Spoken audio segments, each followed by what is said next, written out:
Record and play. There it is. Hello. Hello. Let's make sure we're doing this. Yeah. Testing 1, 2. Yep, the bars are moving. Okay, today is Veterans Day, November 11th, 2014, and we are at Doug James' home in Providence, Rhode Island to talk about his life and influence in music. Start with the background. I thought it interesting that you're from California. Doug, can you tell me a little bit about where in California and maybe a little bit about your family background? Sure. I'm the only person that was actually born in California. I just want that to be, no one else is telling the truth. I was the only person that's born in California.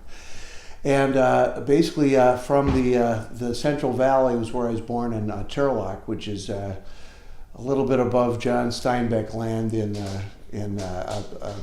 kind of almost due east of San Francisco.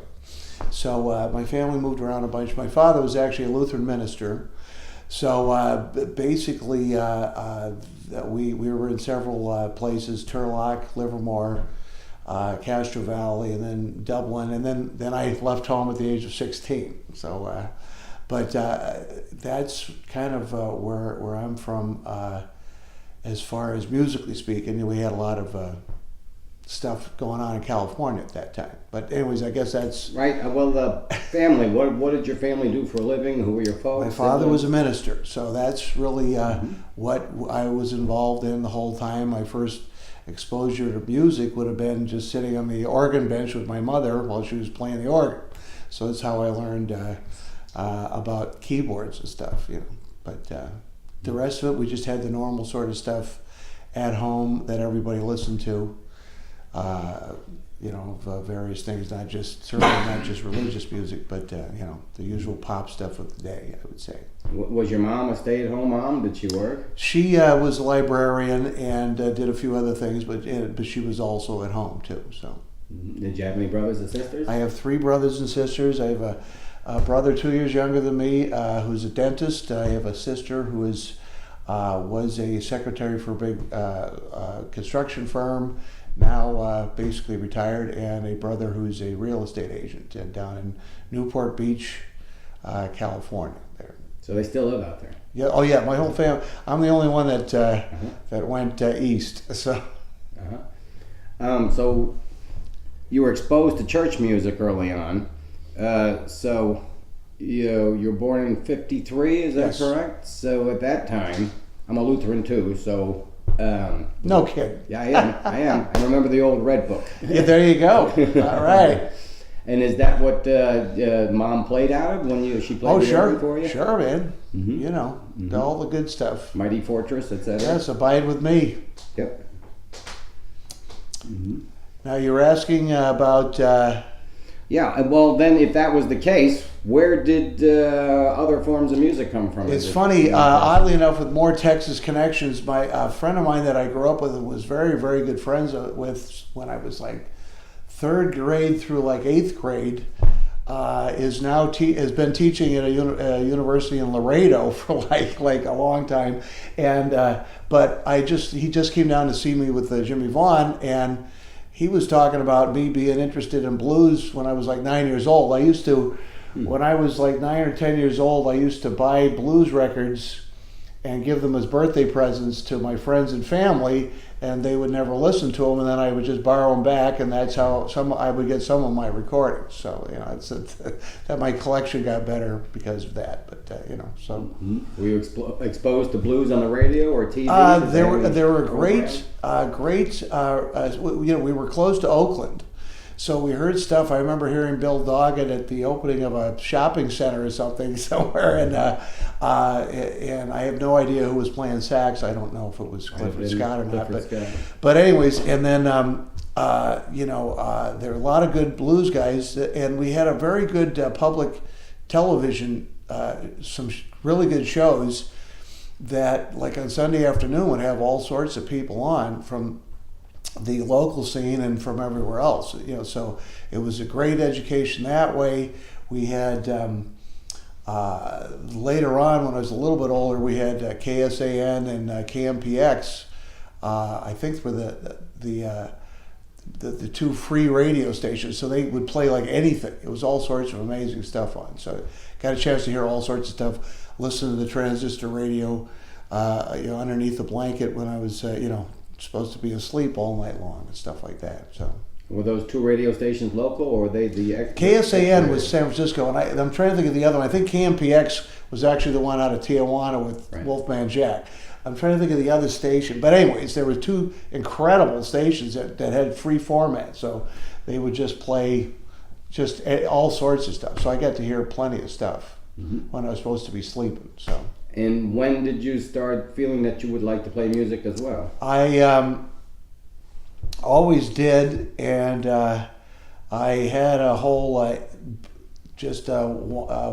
wanderlust or whatever. So I basically left home when I was 16 for good, 16 and a half, whatever it was. Went up to Portland, Oregon, had a bunch of a good time, played with some people, but heard some great. They had a great blues band up in Portland, Oregon called Brown Sugar, and they had a great harmonica player named Paul DeLay, and the guitar player. I'm not able to think of his name right now, but there's some very good stuff out there too, and. Then, I don't know how far on our questions you want to skip ahead, but... Well, when did you start with the saxophone? Or I started with flute and harmonica. Mm-hmm. Harmonica first, I believe. Then flute. And I heard the Blues Project with flute thing and all the harmonica stuff at the time. And then I heard the Paul Butterfield Blues Band and tried to learn some of that stuff on harmonica. And... heard some of the other older blues guys, and was really just into blues, Sonny Boy Williamson and people like that. So I thought I knew a lot about blues at the time, and had not really been just in a band really for real. And at what age did you start to play? Well, I started playing. I don't remember when I started playing, because I guess I actually played piano first. That's right. So I played piano over the years. And but then when I really started to think about blues and stuff, I was playing a harmonica, and then, like I said, with the Blues Project, they had a flute, so I was playing flute and stuff. Yeah. Okay. So then by 71, I guess you're 18? 17, yeah, I was 18, yeah. 18, so, and you said you were in Portland before you came to Rhode Island? Yes. How did you get from California to Portland? To Rhode Very Island? good friend of mine who is a good friend of his day, who grew up in Pawcatuck, Connecticut, next to someone that we were just talking about. Mike Conti was from Pawcatuck, Connecticut, and I met him up in Portland, Oregon, and he just came up to me one day and said, "Hey, I got a little bit of money. You always said you want to go see New York City. You want to go? Let's go." So we went to New York City, and we were staying in Brooklyn, around where this other guy that we knew that from Oregon came with us, and we were staying there. And then they had this hotel we were staying at was right at the intersection of where two gangs were having like a gang war or something. So we came home, and some guy had his face was all like ripped up and everything sliced. And so I said, "Well, let's go to Rhode Island for a little while." So we went up to Rhode Island, and that's when I ran into Roomful of Blues. Okay, and so you went to Westerly? Westerly, Rhode Island. It was like almost 1971. I can't remember when. But okay. And then how did you hook up with Roomful? That's a little hazy because of alcohol, mainly. Someone told me, well, my friend had said, well, there's this great blues band in Westerly, Rhode Island. And I'm like, yeah. That's impossible. But so someone said this band, Roomful of Blues, is looking for a baritone sax player. So, somehow we got some sort of audition going on. But I was actually staying in a rooming house with a room with two guys in it. And the night before, I drank like just about a fifth of whiskey, and then I went to this bar and played shuffleboard. And I was like this genius all night, so I kept winning, drafts. And so I literally crawled on my hands and knees back to this rooming house. It was like, it was a place that served 17-year-olds, and the Piccadilly Pub. I remember that now. And I passed out. So the next morning I woke up, and this guy I was rooming with was just like sitting there like really pissed off, and I said, "What's the matter?" He goes, "You know what you did last night? You walked around the other end of the bed and pissed all over the bed like 5 times during the night." So I went, "Oh my God!" And that's right when Duke Robillard and Greg Piccolo knocked on the door, said, "Hi, we're from Roomful of Blues, and we'd like to pick you up to audition." And I said, "Hey, you got to come back in about an hour." So I got myself together, and that's when I went to the audition. They said, "Play this." I played that. Boom, boom, boom, boom, boom. And then I went back to my place, and I passed out, and I woke up, and I went outside, and someone said, "So how did your audition go?" And I said, "I don't even know. Are you in the band?" I said, "I don't know." So 3 days later, Greg Piccolo called me and said, "Be in front of your place at 6:00. We're playing in Norwich, Connecticut," or whatever it was. So that's how I got into Roomful of Blues. Wow. Wild story. They were in a transition period, I understand, and they were very Chicago-based, but where they were looking to go in a different route, maybe jump blues and whatever. Yes, the jump blues thing. So what was your role in that? They had me play baritone sax, and that became my sort of specialty.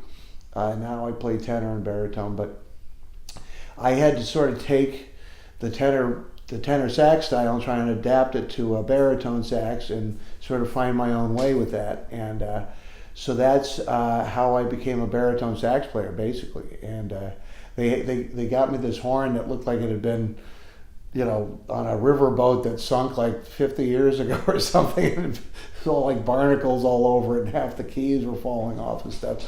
And that was my first horn.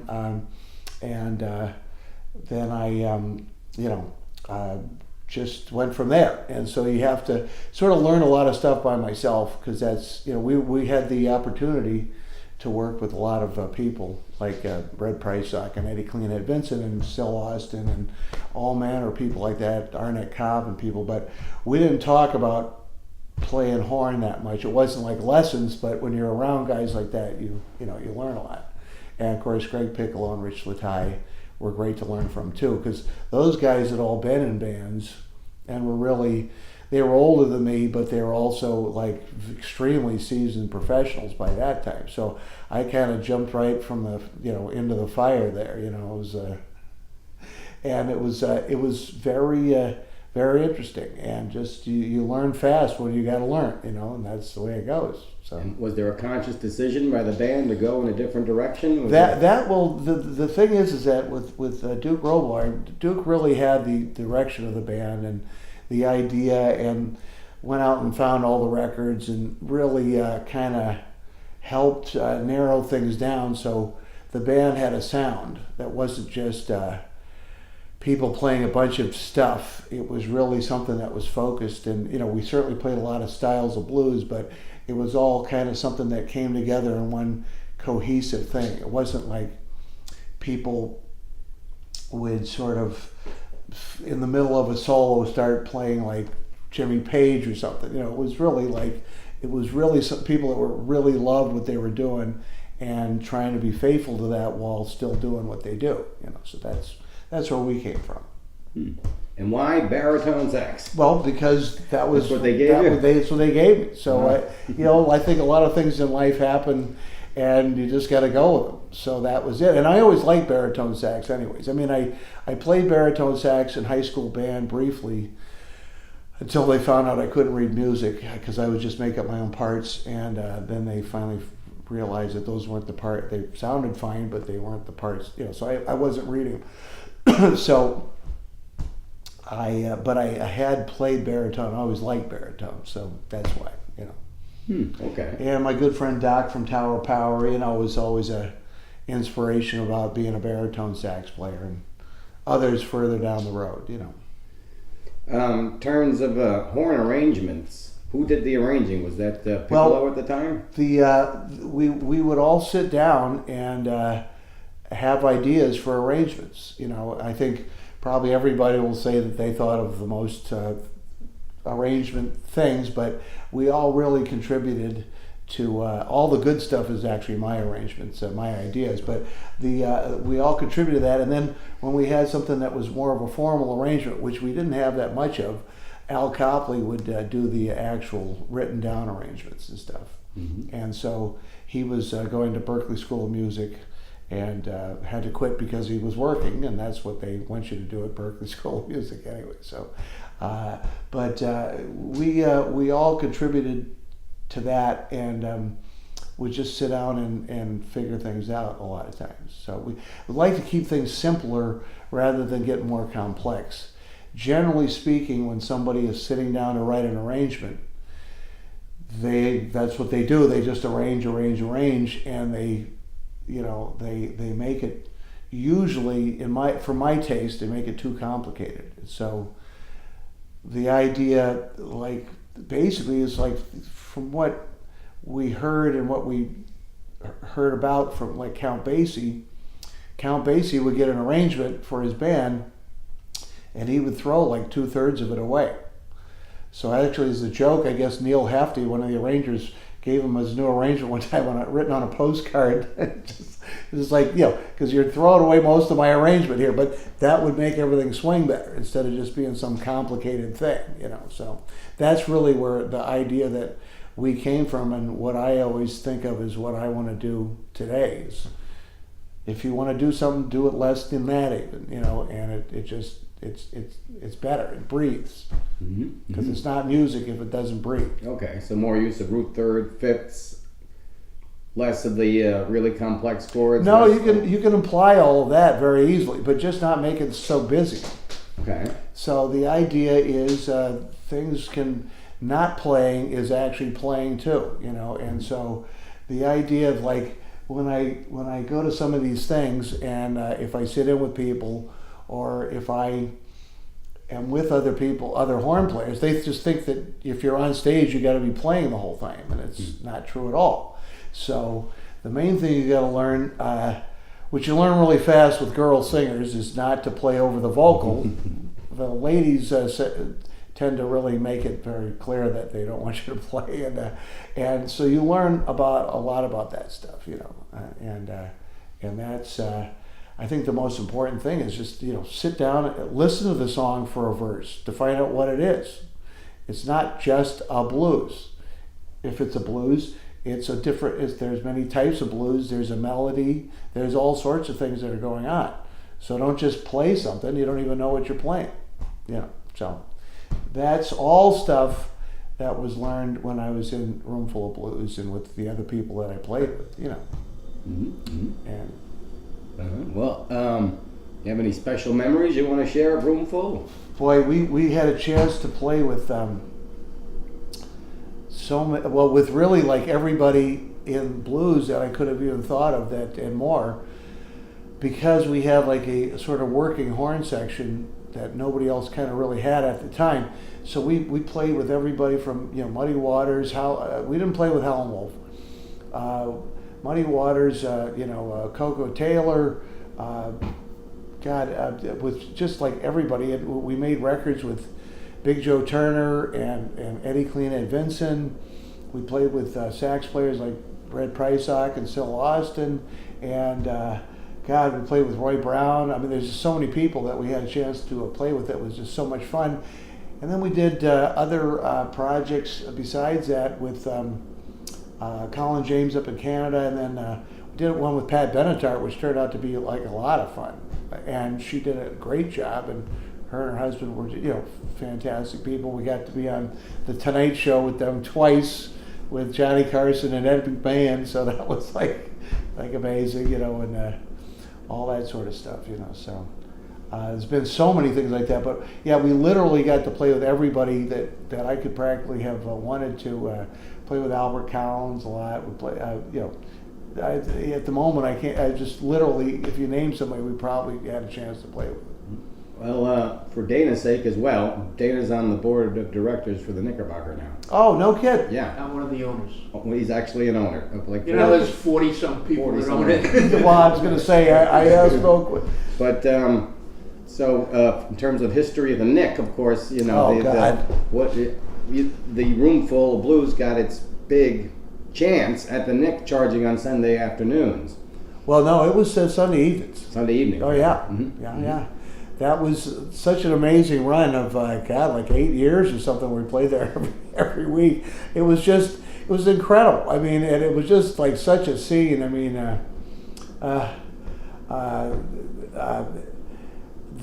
geez, where to start? But I mean, as far as people that we got there, that's where we got, Eddie Clean and Vinson. I can't remember who the first one was. We had Helen Humes, we had Red Prysock, and Sil Austin. God, who else did we have there?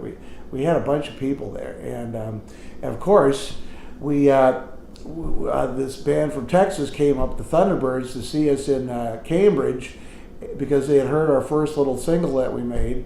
And God, I remember I first saw them. I said, it's too bad we don't have security to throw these bums out because they're just these smelly guys from Texas. And we became very good friends. And then Jimmy's little brother opened up for us a couple times, Stevie, And so whenever we went to Texas, we would open up for those guys. And then when they came up here, we would have them open up for us. So we had the Thunderbirds opening up for us many times, and Stevie too, and everybody. So Yeah, I'd like to go the Texas route in a moment, but back to the Nick. How did you meet? Or how did you connect with Vinson and all these? Oh, well, everybody had booking agencies, and we just found out about them. And they were on the festival circuit.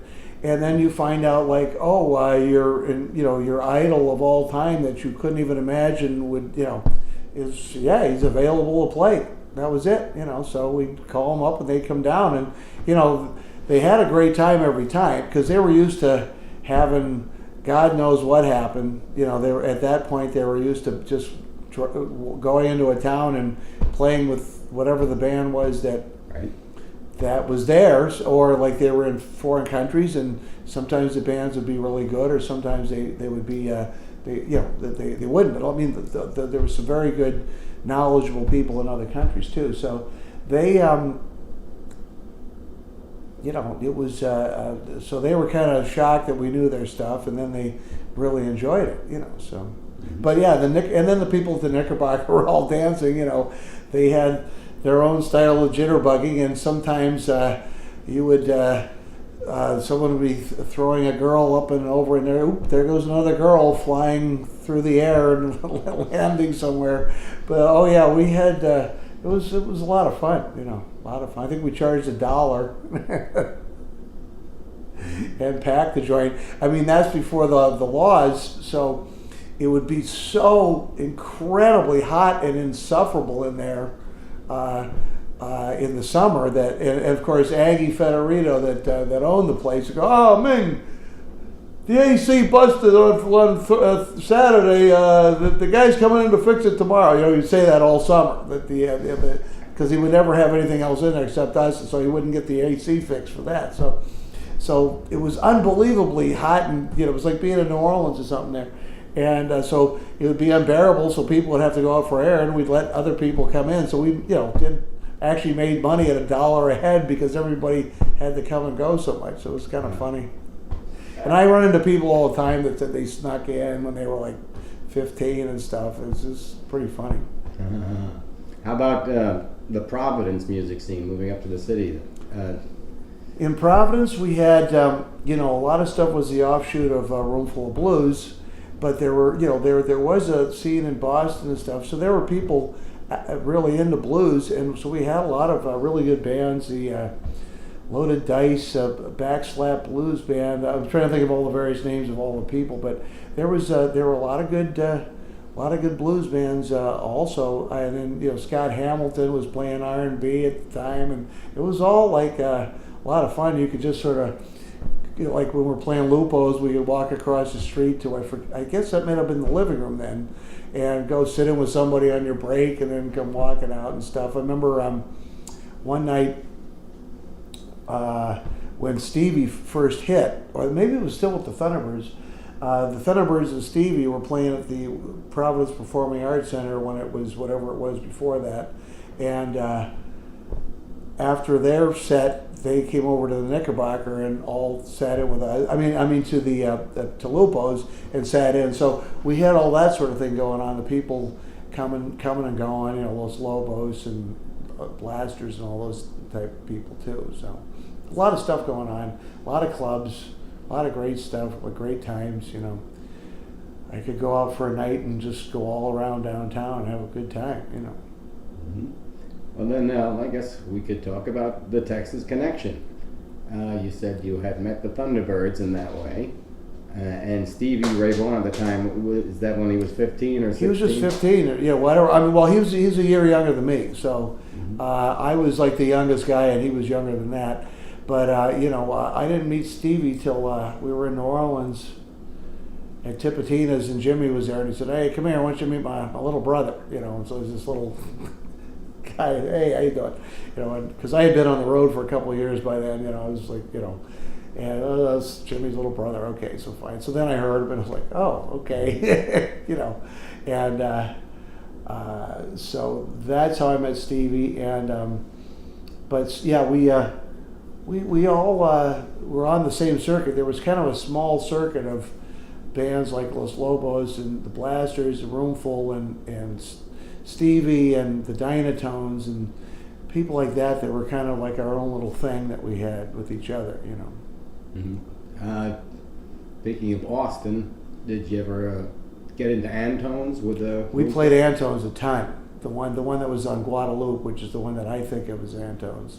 So we were at Antones a whole bunch, and all those guys would come down, and Doug Somm would come down, and all those guys too and stuff. So we it was quite a scene at Antones. So and then they would just close the doors, and we'd play all night and stuff like that. It was a lot of fun. Meaning after hours? Yeah, right? after hours. Yeah. Oh, Oh yeah. Mm-hmm. All that stuff. And can maybe you speak a little on the? It's almost an exchange program between Westerly and Austin. It is. It's when they the Thunderbirds wanted good blues musicians when Jimmy left and Mike Buck left. They went to Rhode Island and got two guys who used to be in a room full of blues, and and so the big Texas band was half guys from Room Full of Blues, from Rhode Island, so I thought that was always pretty funny. But it's really been, there is definitely some sort of symbiotic relationship that we all have.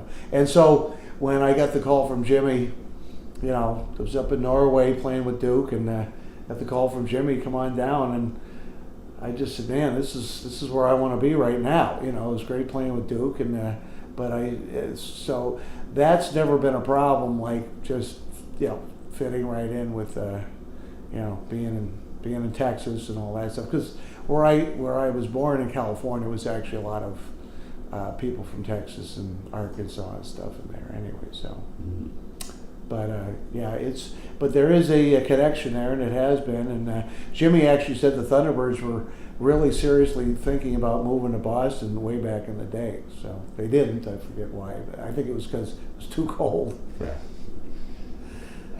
So what is you were just touching on playing with Jimmy Vaughan. What is your connection, your personal connection with the Austin or the music scene in Texas? How did you get there, or who did you play with? Well, we when we were down there with Roomful, we got to meet everybody, play with everybody that was there, and so and I've known everybody over the years, and so really. Because me and Greg Piccolo and Al Copley were on one Thunderbirds record, Butt Rockin', and we also we did the New Orleans Jazz Festival with them. We did the Stevie birthday concert at Carnegie Hall, the horn section. We did a lot. We've done stuff with them over the years. Okay.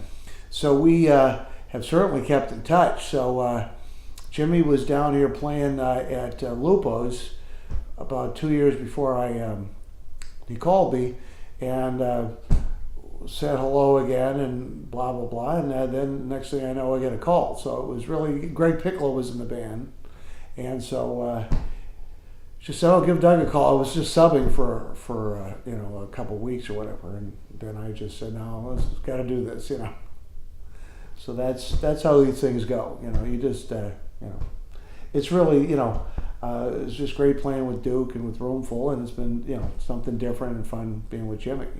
Mm-hmm. Just went to India last year, big blues festival in India.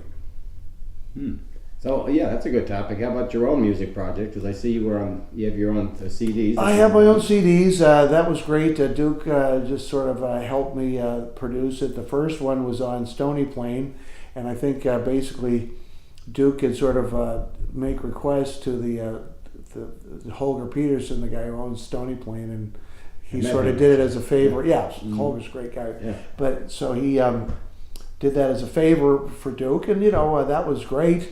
And then I did another one by myself, and right now just about getting started to do another one. It's just harder now to find people that back it, just give you money for it, because people don't buy CDs that much anymore. So I'm gonna maybe do one of those Kickstart things or something like that. But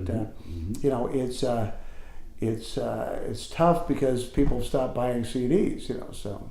You got to do downloads and all the other stuff. So speaking of that, they call you Mr. Lowe, isn't that? Mr. Lowe. Well, that's from a song called "Blow Mr. Lowe" by Big Joe Williams, sang with Count Basie when he was in Chicago, when he was young. He had a song called "Blow Mr. Lowe," and it featured this great baritone player, Mac Easton, on baritone, and that's why they called me Mr. Lowe. Then for my CD, Duke wrote a tune called "Blow Mr. Lowe," so that's where that comes from. And I suppose you get a name and it sticks, and there you go. But whatever, it's better than other names, I suppose. But all those things are just sort of there they are, and make sense. But And I saw you recorded some CDs with a fellow from Detroit. Is that correct? Or Michigan? Bryan Lee. Perhaps. Or it says Doug James and another horn player is from the upper Midwest. Can't think of it now. Well, I've on so many records. They have a thing called All Music now, where it lists all your discography. So actually, since my base price for recording was a quart of vodka, and then we'll talk about the money, and bring your own, because I only got enough for me. I've actually forgotten a whole lot. I mean, whenever we go like Italy, these record collectors going, could you sign this record? I'm going, I'm not on this record. Oh, you're on this record. Oh, I'm on this record. So that happens to be quite a bit, but not for a long time now. But so I don't know. I'm trying to think of who that could be. I should have written it down. That's okay. I mean, like I said, I looked, and there's like 150 records that I'm on, and I know that's not all of them, so I just don't remember. Okay. Fair enough.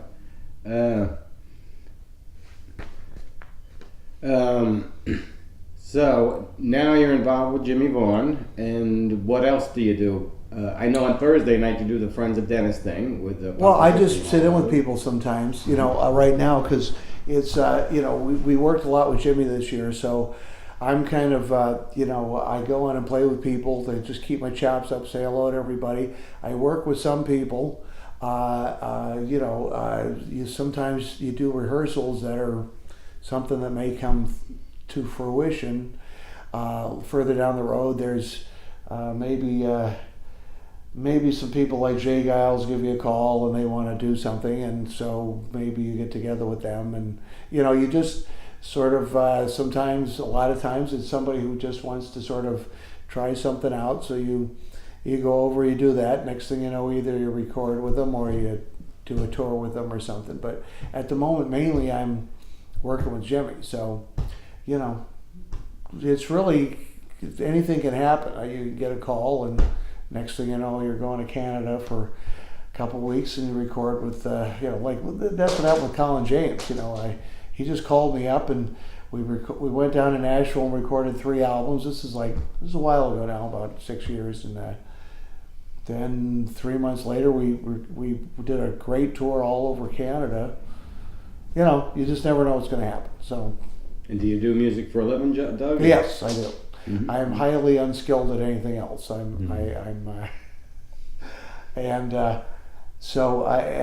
that's something that kind of changes too when you get a little bit older, and then with the technology now and stuff, the way things are going, people aren't even used to live music that much anymore, of any sort. So you got to kind of figure out how that can work too. So of course, what I really do is what I do with Jimmy Vaughan and what I do with Duke Robillard and stuff. But you know, there are other things that I get involved with that are, you know, things with younger people and stuff. And if it's something that I hear I really like, and you know, I like to see if I can put something there, you know, with them. So I try and do. I play with some of the kids that are around with jam bands, the funk jam bands now, and they're very polite about it, and they seem to like it. So I have a good time with them too, and it's fun seeing people who aren't practically dead, you know, coming down to see a gig. So. Now, I guess you were there to witness the transition between live music and people just not going out to nightclubs anymore. What would you say was the thing that prompted people to stay home more rather than go out and... Technology and laws, you know, I mean, you can't really argue that people shouldn't drive drunk or anything like that, but boy, a lot of people won't go out because of that, and they can stay at home and watch stuff on TV and not get popped for having 2 beers or something. And, you know, I can't argue with that. There's ways around that. But also, I just think that the entertainment situation, you know, it's the economy and stuff where people can't just go out and blow a bunch of money, you know. So you get them to come out. Like I've noticed with Jimmy, it's an event when Jimmy's in town. So people still do go out to events. It's not like there's a club scene as much anywhere where people just go out to clubs, you know, and they are waiting for the event, whatever that is for them. So that's the problem. So a lot of people are putting various people together with other people and stuff like that, you know, so. Meaning the booking like agency? Various people that had not worked together before are now forming an alliance and going out, so it is an event. And there's various other people that have like 4 or 5 harmonica players that play all at once, and actually some of those have turned out to be actually quite good musically, and so there you have it. A moment ago, you have to know where your place is, and you have to know when not to play. Yeah, that's a very good point. And so that's a difficult thing for certain instruments to get, but that's still really a good point, though, and I think certainly I learned all that stuff from Duke. I learned when I was the only horn with Duke and I was playing behind the voice, Duke would say, "Shut," you know, he would not say it exactly like that, but he would say, "Shut up." And certainly with Jimmy Vaughan, it's like it's stripped down and then it's more stripped down and then it's more stripped down than that, and it's like, wow, this is really good, and this is, you know, real, you know, using space even more, you know, and it just sounds so good to me. That's what I try and do whenever I'm in a situation where I am trying to lead a couple horns to do things or not, because you just don't have to play all the time. Everything sounds the same when you do that, you know, and a song is a song. You got to figure out what makes a song a song. So that's the most important thing to me. Oh, what was it? There was something on here. So something? Oh, okay. Yeah, we kind of did, didn't we? Here. Okay, memories of Roomful of Blues. Okay. The memories of Roomful of Blues that were just amazing were, and Rich Lupo even said his favorite night at Lupo's the whole time of Lupo's was us playing with Big Joe Turner there. That was just... And when was that? There's a gray period of my life from about 40 years, and I don't remember times very well, but that was probably, I guess, the 70s, I guess, but that was just unbelievable. Big Joe Turner was, you know, he was like 74 or something, but just the most amazing thing you ever heard in your life, you know, and that was great. When we played it at the Knickerbocker a couple times with Eddie Cleanhead Vinson was incredible. You know, the Knickerbocker was just amazing for so many times, and you know, we had gigs with the Thunderbirds there and everything. when we were on the Tonight Show with Pat Benatar twice. And the second time we were there, I was in the afternoon. I was going to the bathroom, and Ed McMahon walked out of the bathroom, and he goes, I said, "Hey Ed, how you doing?" And he goes, "Hey, weren't you just here?" I said, "Yeah, not for nothing. I want my own parking space." And he went, "Oh, oh, oh." You know, he gave me the Ed McMahon laugh. It was like, wow, like I should give him $100 for like, get it, you know. So, but that was like an amazing thing. And the New Orleans Jazz Festival, the Riverboat with Dr. John and Bonnie Raitt and all that stuff. That was incredible. And just there's so many times the New Orleans Jazz Fest with Earl King, when we played with Earl King, that was amazing. Just so many things. And so that is just something I feel like no matter what else happens, I definitely have had such a great time that, you know, go ahead, shoot. It's okay. You know, and so that's really the way I feel about everything. It was just so much fun. You never, I don't know how many people were able to just interact with the kind of the heroes that you had as much as we were able to do. And I think that's the best thing that can happen to anybody. So that's my story. Did you want to ask something? Yeah, I have one other question. I was one of the people that used to go to the Knickerbocker on Sunday nights and everything.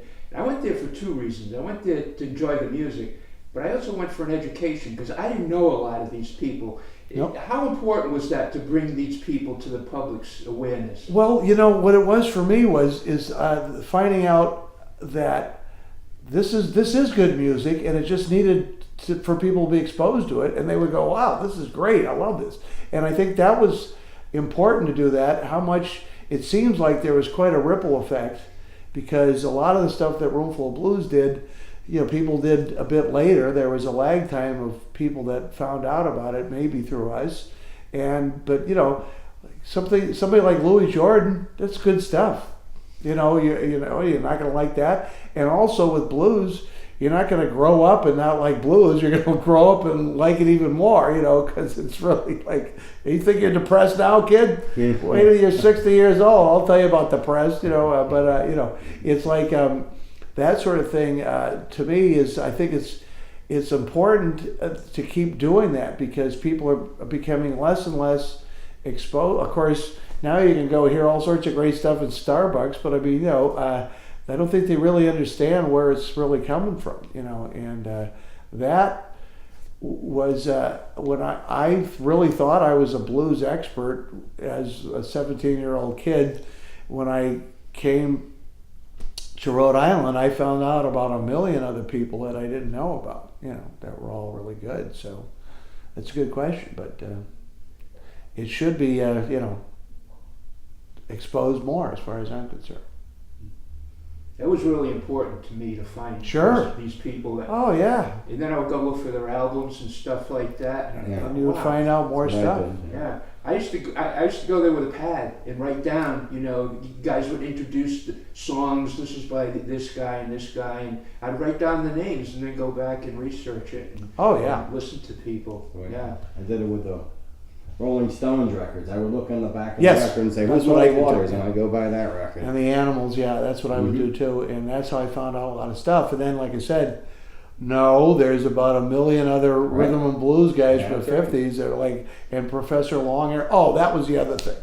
Professor Longhair at Tipitina's in New Orleans, as far as a memory of, oh my God, that was one of the heaviest things I ever heard. Oh, and Count Basie, you know, playing with Count Basie, if you can splice those together. Because we played at a club with Cleanhead up in the North Shore of Beverly, Mass, called Sandy's. And it's this jazz club. And sometimes a black guy would walk in and we would go, "Boy, that guy looks like Roy Brown," or "That guy looks like, you know, whatever." And so this guy walks into the place and said to Duke, "Boy, that guy looks like Count Basie that just walked in." And so we looked at, it was Count Basie, you know, so we're like, eh. And so we ended up talking to Basie, and it was great, you know. He said, because what do you say to Count Basie? They said, "Well, Count Basie wants you guys to come over and say hello." So I said, "So Count, where are you playing next? He goes, oh, never mind about that. You know, it was just like, nah, it's okay. We'll just, let's just sit down and talk, you guys. And he was very, very nice, but that's the sort of stuff that is amazing. So we opened up for Count Basie quite a bit too. So that was it. Family's And Professor Long here too. long hair, unbelievable. Yeah. Yeah, I think we're covering a lot of bases. Yeah. Good stuff. Well, I hope I didn't talk too long. No, you didn't go too long at all. Actually, it's not going to take that long to transcribe it. But all right, thank you very much. Well, thank you. All right. And can I dismantle now? Yeah, I'm going to hit the stop. Because that's the other thing, walking away with the microphone. Talking